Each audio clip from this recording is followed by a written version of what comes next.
প্রত্যেকের কবরের মধ্যে সবের হাতের পৌঁছায় দাও। পঞ্চগড়ে 1000 ব্যবসায়ী একসাথে ইফতার করেছেন। শনিবার Panchagarh chamber of commerce and ইন্ডাস্ট্রিজের আয়োজনে কনভেনশন হলে এই ইফতার ও দোয়া মাহফিল অনুষ্ঠিত হয়। এতে 1000 ব্যবসায়ী একসাথে ইফতার করেছেন।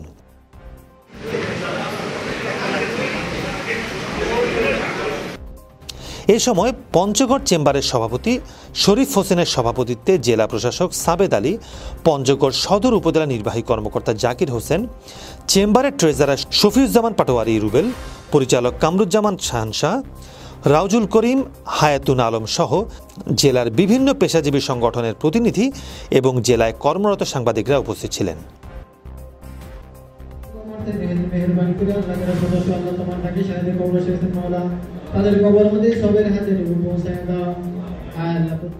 প্রতি বছর পঞ্চগড় চেম্বারের আয়োজনে ইফতার মাহফিল আয়োজন করা হয়, কিন্তু এবার প্রায় 1000-এর মতো ব্যবসায়ী একসাথে ইফতার করেছেন।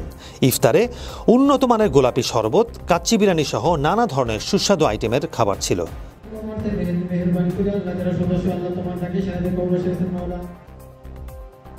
ব্যবসায়ীরা জানান, এবারের ইফতারের আয়োজন অত্যন্ত মানসম্পন্ন ছিল। চেম্বার অফ কমার্সের বর্তমান কমিটিকে ধন্যবাদ জানিয়ে ব্যবসায়ীরা বলেন, আমরা চাই প্রতি বছর এমন আয়োজন করা হোক।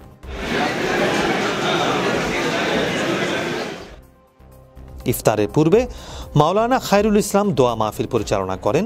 পঞ্চগড় চেম্বারের মৃত সদস্য এবং প্রয়াত সভাপতিগণের জন্য এবং পঞ্চগড়বাসীর জন্য শান্তি কামনায় এই দোয়া করা হয়। দেখছিলেন পঞ্চগড় থেকে মোহাম্মদ আরিফুল ইসলাম ইরানের রিপোর্ট।